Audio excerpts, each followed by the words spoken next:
The bloody man. जैसे कि आपने थंबनेल में देखा, आज हम खून और उससे जुड़े एक इंसान के कार्यों पर बात करेंगे। आज की वीडियो एक ऐसे यूथ पर आधारित है जो इंसानियत के लिए एक दशक से भी ज़्यादा समय से काम कर रहा है। ऐसे लोगों की हमें ज़रूरत है। नमस्कार।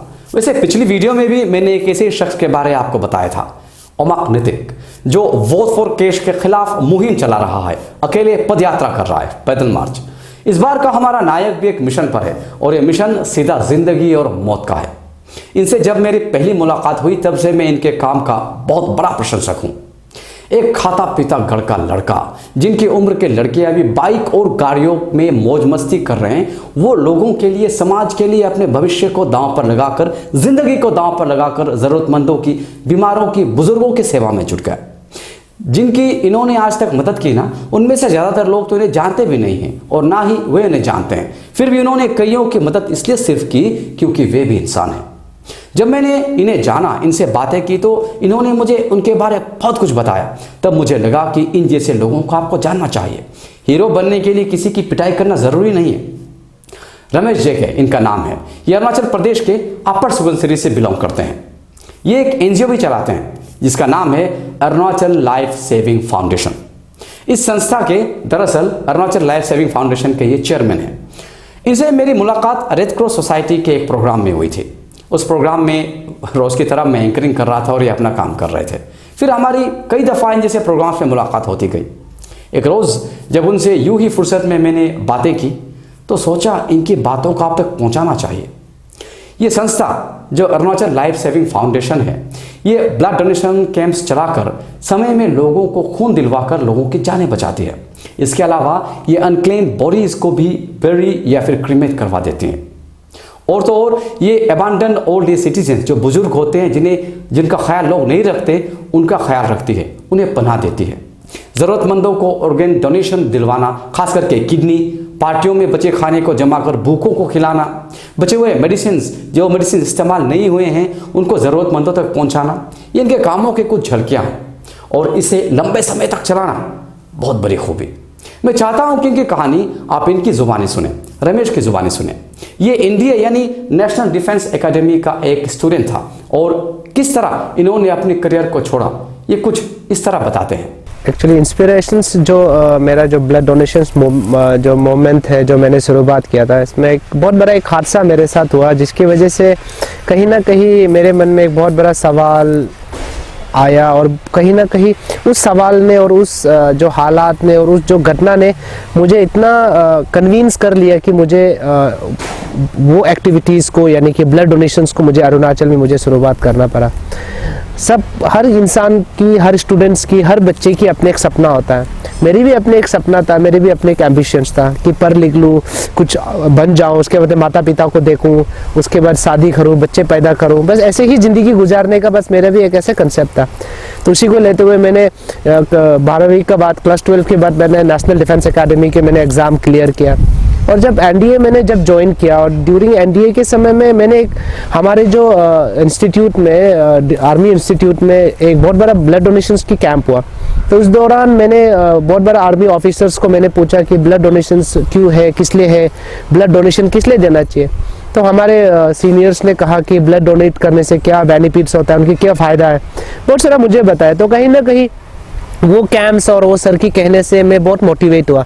तो मेरे मन में भी इच्छा हुआ कि मैं भी ब्लड दूंगा। बट उस समय हम लोगों को अलाउ नहीं किया ब्लड डोनेट करने के लिए। एक तो हम लोग स्टूडेंट थे उस समय, फर्स्ट ईयर का, और दूसरी बात है कि ब्लड देने के लिए 18 ईयर्स होना जरूरी है। और उस समय मेरे 16 साल की था, तो 16 साल की उम्र में मुझे अलाउ नहीं किया गया, लेकिन मुझे ब्लड पर भी मुझे देना था। तो उस दौरान ऐसे करके वो प्रोग्राम्स ख़त्म हुआ और वैसे करके हमारा ऑलमोस्ट 1 ईयर कंप्लीट हुआ।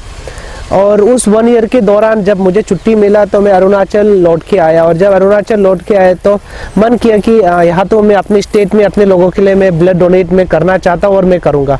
तो वैसे देखते हुए मैंने नाहरलगन, अभी तो ट्रिम्स है, पहले जनरल हॉस्पिटल हुआ करता था, तो मैं वहाँ गया जाके जब मैंने ब्लड डोनेट करने के लिए ब्लड बैंक पहुंचा तो ब्लड बैंक के हालात को देख के मुझे बहुत दुख लगा, इतनी बुरी हालात। और जो वहाँ लैब टेक्नीशियन था, मैंने उनके साथ वार्तालाप किया, उनके साथ डिस्कशन किया। जब मैंने उन्हें सवाल किया कि ब्लड बैंक की हालत इतना बुरा क्यों है, ब्लड बैंक्स में ब्लड कलेक्शंस क्यों नहीं होता, स्टोरेज क्यों नहीं है, तो उसने बोला कि ब्लड बैंक्स में लोग आता नहीं है देने के लिए और लोग कोई अवेयर भी नहीं है और ब्लड बैंक को कोई ध्यान भी नहीं देता है। तो ऐसा करके उसने मुझे बताया तो मुझे बहुत दुख लगा। फिर भी मैंने कैसे भी करके मैंने अपने ब्लड तो मैंने डोनेट कर दी। और जैसे ही मैंने ब्लड डोनेट किया और मैं ब्लड बैंक के बाहर आया तो मुझे एक बुजुर्ग महिला, एक माँ को रोते हुए मैंने देखा। और जब मैंने उनसे सवाल किया कि आप क्यों रो रहे हो, आपको क्या प्रॉब्लम है, तो उसने बोला कि उनकी 5 साल का बेटी का ऑपरेशन चल रहा है, तो डॉक्टर ने कहा कि अभी उनको 3 यूनिट्स ब्लड की ज़रूरत है।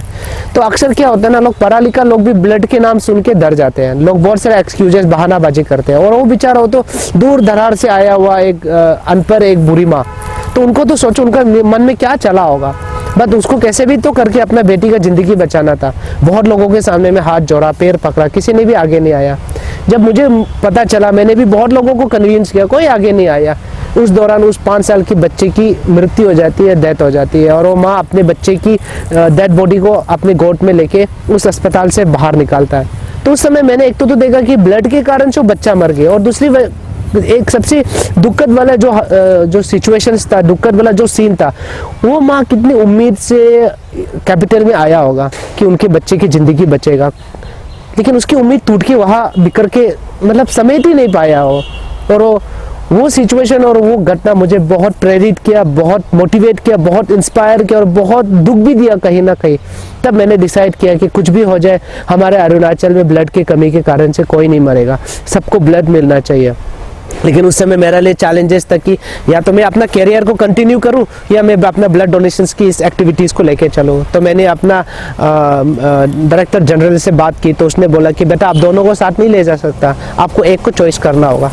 तब मैंने अपना स्टेट को चॉइस किया और मैंने सर को बोला कि सर अरुणाचल प्रदेश सिर्फ मेरा स्टेट नहीं है, मेरा घर भी है, और हमको लगता है कि घर टूट के बिखर रहा है, और इस घर को बिखरने से बचाना एक बेटा का जिम्मेदारी होता है, और मैं इस स्टेट का मैं एक बेटा हूँ, एक बच्चा हूँ।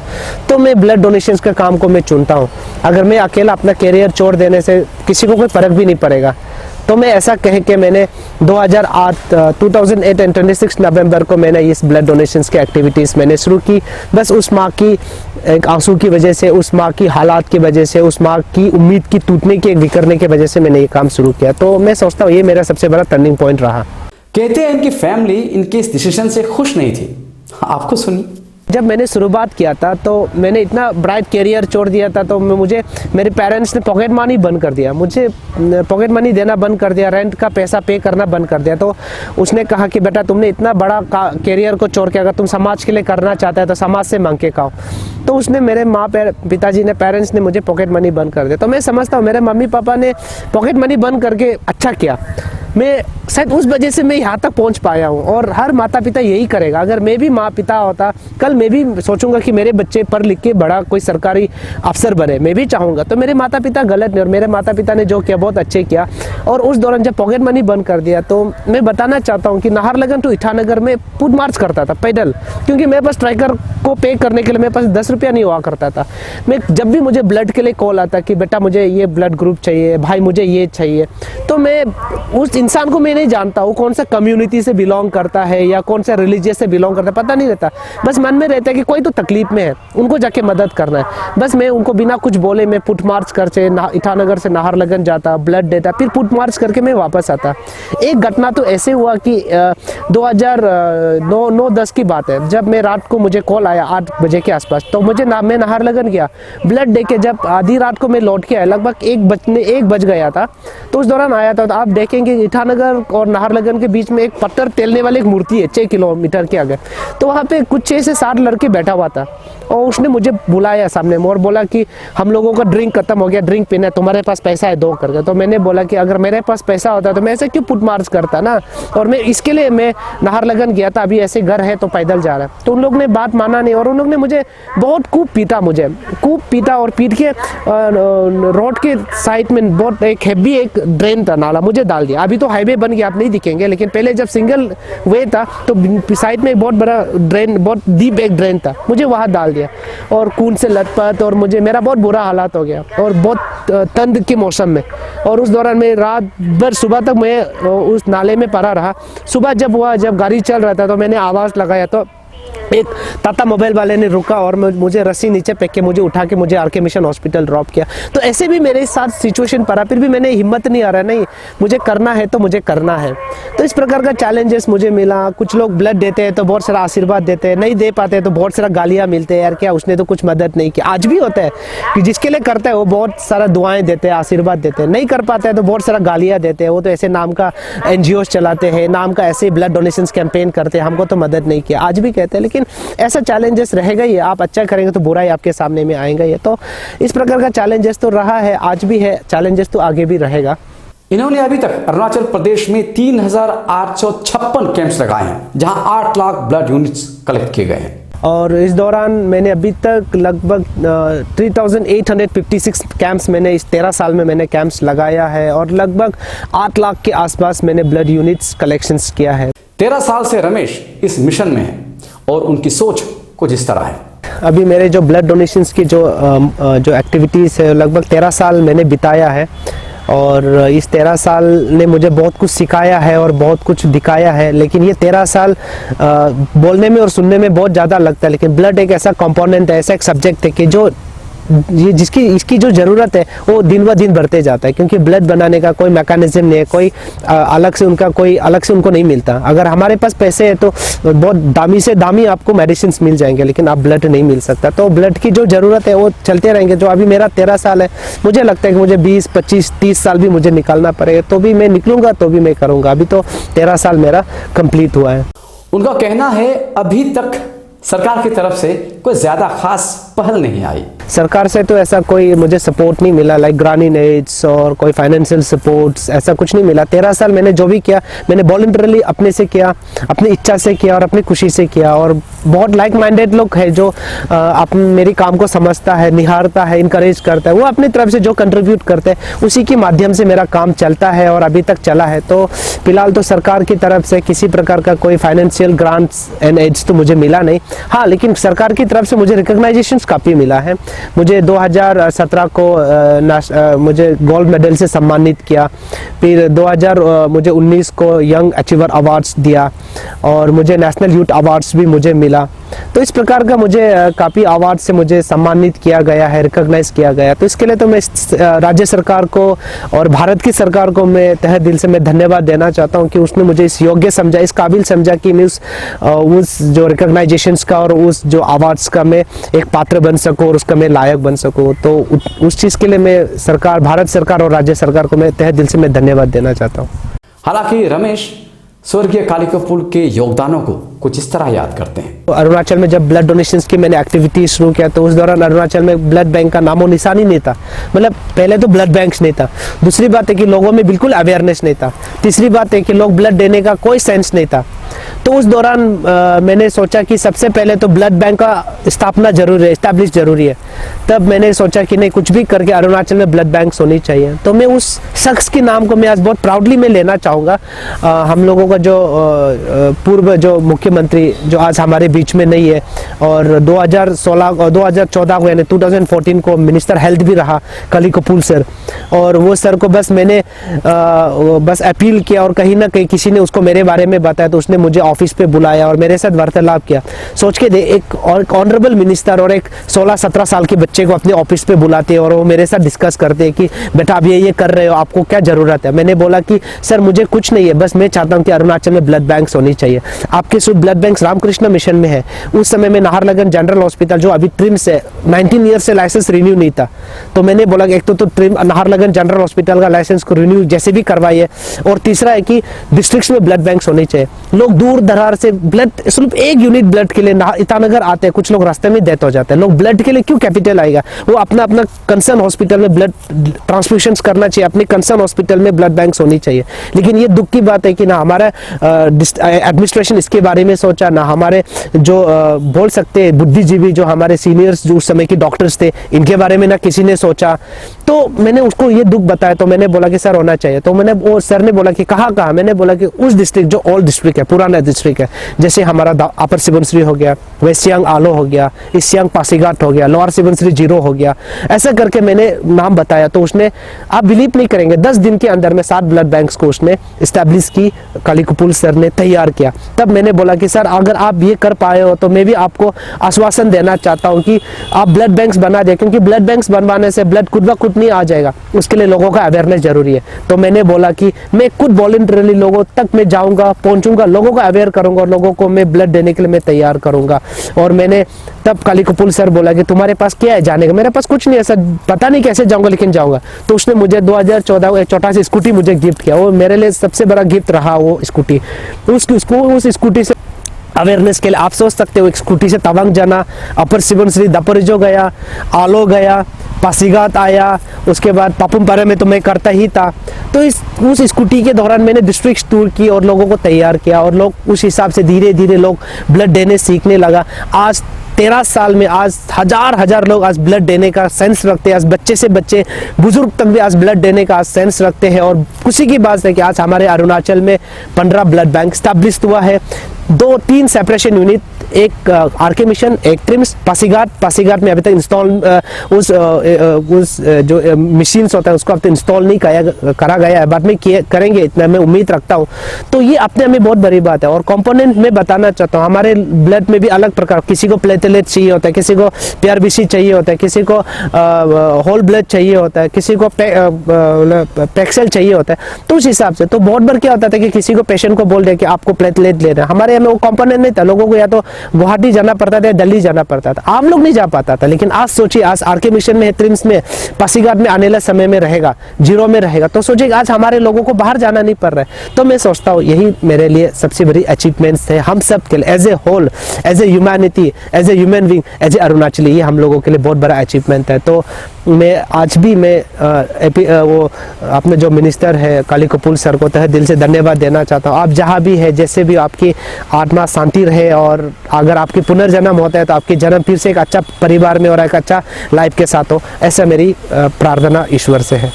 रमेश ने उनकी जिंदगी में एक बहुत ही भावनात्मक इंसिडेंट भी मेरे साथ शेयर किया, आप भी सुनिए।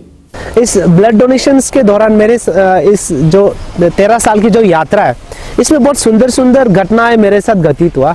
एक घटना मैं शेयर करना चाहता हूँ, और वो घटना ये है, 2009 को जब मैंने 2008 को शुरुआत किया, तो उस समय मेरे पास वॉलंटियर्स या ब्लड डोनर्स बहुत कम हुआ करता था, बहुत मुश्किल से 10-15 लोग। तो उस 2009 को एक लेडी अपने हस्बैंड को लेके पासीघाट से वो ईटानगर उनको भेजा गया रेफर करके। जब वो आरके मिशन आया तो बाद में डॉक्टर ने उनको डायग्नोज किया, उनको ओटी करवाना था। तो ओटी के दौरान, बिफोर द ओटी से पहले यूजुअली डॉक्टर लोग उसकी पूरी ब्लड की टेस्ट करते हैं, उसके हेमोग्लोबिन लेवल कितना है। जब उनका हेमोग्लोबिन लेवल देखा गया तो 4.1 था। तो डॉक्टर ने उनको सजेस्ट किया कि, इंस्ट्रक्ट किया कि इतना कम हेमोग्लोबिन में तो ओटी नहीं कर सकता, आपको तो ब्लड अरेंज करना पड़ेगा। आपको ओटी से पहले भी डालना है, ओटी के समय में भी जरूरत पड़ सकता है, ओटी के बाद भी जरूरत पड़ सकता है। तो आपको इस हिसाब से 6 यूनिट्स आपको ब्लड ढूंढना है। तो बेचारा उस समय ब्लड बैंक तो प्रॉपर था ही नहीं। अरुणाचल में रामकृष्ण मिशन हॉस्पिटल का ब्लड बैंक को छोड़ के कहीं ब्लड बैंक नहीं था। और उस दौरान ब्रोकर्स का जो एक्टिविटीज इतना ज्यादा था, जो हमारे यहाँ में ब्रोकर जो बांग्लादेशी मियास जो यहाँ आते हैं, उन लोग खुलेआम ब्लड सेल्स, मतलब थाउजेंड्स मनी में, और गरीब लोग खरीद नहीं पाता था। तो बेचारा वो माँ भी खरीद नहीं पाया। और ब्लड बैंक्स में जब तक आप आके डोनेट नहीं करे तो ब्लड बैंक में कोई मैकेनिज्म नहीं है ब्लड बनाने का, तो ब्लड बैंक में स्टॉक नहीं, तो उसको बेचारा 6 यूनिट वो कहाँ से लाएगा। तो उसने बहुत कोशिश किया, नहीं हो पाया। तो बहुत उदास के साथ अपने हस्बैंड के साथ वार्ड में बैठा हुआ था। तो मुझे वार्ड सिस्टर ने, आरके मिशन का सिस्टर ने मुझे कॉल किया, रमेश भाई ऐसा ऐसा एक है, आप क्या कुछ मदद कर सकते हैं? हमने डेफिनेटली मैं कोशिश कर सकता हूँ। जब मैं हॉस्पिटल आया, जब मैं उस माँ के पास गया, तो वो माँ मेरे आंख के सामने में रोते रोते अपने बैग में कपड़े डाल रहे थे, और वो अपने हस्बैंड को ये बोल रहे थे कि चलो अगर आपको मरना ही है ना अपना बस्ती चला जाता है, आप बस्ती जाके कुछ समय अपना बच्चों के साथ समय बिता लो ऐसा। और आप यहाँ मर जाएगा तो आपको ब्लड देने के लिए कोई मुझे सपोर्ट नहीं कर रहा। आप मर जाने के बाद आपका डेड बॉडी उठाने के लिए भी कोई हमको मदद नहीं करेगा। तो छोड़ दीजिए, मरना है ना, आपका किस्मत में मरना है तो चलो हम लोग पासीघाट वापस चला जाएगा। तो रोते रोते अपने हस्बैंड को ये बोल रहा था। तब मैंने बोला कि नहीं, आप हमें ऐसा मत सोचो, हम आपको मदद करेगा। और वो माँ ने मुझे सरप्राइजली 2 से 3 मिनट तक मुझे देखा। देखने के बाद बोला कि बेटा आप कौन है? हम बोला कि अभी हमको नहीं है, आप जानने का जरूरत नहीं है, आप सिर्फ इतना सोचो कि हम आपको मदद करने आया है, हमको सिस्टर लोग बताया ऐसा ऐसा करके। तो मैंने जब ब्लड अरेंज किया, मैंने 6 यूनिट तो अरेंज नहीं कर पाया, लेकिन मैंने 5 यूनिट अरेंज किया और मैंने ब्लड दिया और ऑपरेशन हुआ, सक्सेस हुआ। और उसके बाद 2 दिन के बाद मैंने ऐसे रैंडमली मैं हॉस्पिटल गया और मैंने ऐसे उनको देखने का मन किया। तो मैंने उनको जाके देखा और देख के मैं हॉस्पिटल का से बाहर निकल रहा था। आप देखेंगे आरके मिशन का एक बहुत बड़ा पार्किंग एरिया है। उस पार्किंग एरिया में माँ ने मुझे बेटा बेटा करके मुझे चिल्लाया, पीछे से आवाज किया और मैंने रुका और मैं पीछे मुड़ के देखा तो वो माँ ने मेरे सामने पहुंचते ही मेरे पैर के नीचे गिर गया। तो मैंने उनका हाथ उठाकर पकड़ के बोला कि आप ऐसे क्यों कर रहे हैं बोल के मैंने उनको बोला। और वो जैसे मुझे देखा बहुत फूट फूट के रोने लगा। तो मैंने बोला कि आप क्यों रो रहे हो, आपको तो खुशी होना चाहिए, आपको ब्लड मिल गया, आपका हस्बैंड का ऑपरेशन भी हो गया, ऑपरेशन सक्सेस भी हो गया, आपको तो खुशी होना चाहिए। तो उसने मुझे बहुत सरलता से और बहुत प्यार से अपना आंख से आंसू को पोंछते हुए बोला कि बेटा मेरा जो पति है ना, उनको अभी से नहीं काफ़ी सालों से, लगभग 9-10 साल से उनको बीमारी है और उनका ट्रीटमेंट के लिए मैंने घर का छोटा से छोटा सामान बेच दिया। यहाँ तक मैंने अपना बड़ा बेटे का एजुकेशन भी ड्रॉप कर दिया। और बेटा मैंने ना 9 से 10 साल मैंने दुख तकलीफ और कष्ट में मैंने रोया है, लेकिन मैं आज आंसू निकल रहे ना मेरे आंख से, बेटा ये 9-10 साल के बाद आज खुशी की आंसू है, बेटा हमको रोने दो। और वो ऐसा कह के मेरा गाल में हाथ रख के बोला कि बेटा आप हमेशा खुश रहो, हम लोग ने तो धोनी पोलो को कभी देखा नहीं, लेकिन ऐसा क्यों लग रहा है कि आज धोनी पोलो मेरे सामने में खड़ा है। तो ये मेरे लिए इतना बड़ा खुशी, लाइक अभी भी मैं बोल रहा हूँ ना, मेरा गूज़बम्प ना अभी भी, मतलब कभी कभी क्या होता है ना, शब्द से बयान नहीं कर सकते, वर्ड्स से आपको आप सामने वाला को एक्सप्लेन नहीं कर सकते, कभी कभी ऐसे घटना भी होता है। तो उस समय मुझे इतना अच्छा लगा, तब मैंने फील किया कि सच में इंसान अपना कर्म से भगवान जरूर बन सकता है और इंसान अपना कर्म से अपना भाग्य जरूर बदल सकता है। आप अच्छा करोगे तो आप किसी ना किसी की नज़र में आप भगवान जरूर बन जाओगे। दुनिया के लिए पता नहीं, लोगों के लिए पता नहीं, लेकिन उस माँ के लिए एटलीस्ट उसने मुझे धोनी पोलो स्वरूप मुझे अपनाया ना, इससे बढ़कर मेरे लिए और क्या बात हो सकता है, इससे बढ़कर मेरे लिए कुछ हो ही नहीं सकता। तो वो एक ऐसा इंसिडेंट था जिसने मुझे बहुत कहीं ना कहीं बहुत इंकरेज किया, मोटिवेट किया। और कहीं ना कहीं मैं समझता हूँ कि शायद ऊपर वाला जो होता है ना, ऑलमाइटी गॉड, भगवान ने मुझे इशारा किया कि नहीं बेटा हिम्मत मत हारो, काम करते चलो। पता नहीं आपको रमेश की कहानी सुनकर कैसा लगा। मुझे तो ऐसा लगा जैसे ये हमारे लिए एक बहुत बड़ी प्रेरणा है। अगर आप इनकी कहानी को सुनकर जिंदगी को कोई अच्छी और नया मोड़ दे सकते हैं तो मैं समझूंगा मेरी वीडियो सफल और कामयाब हुई। जय हिंद।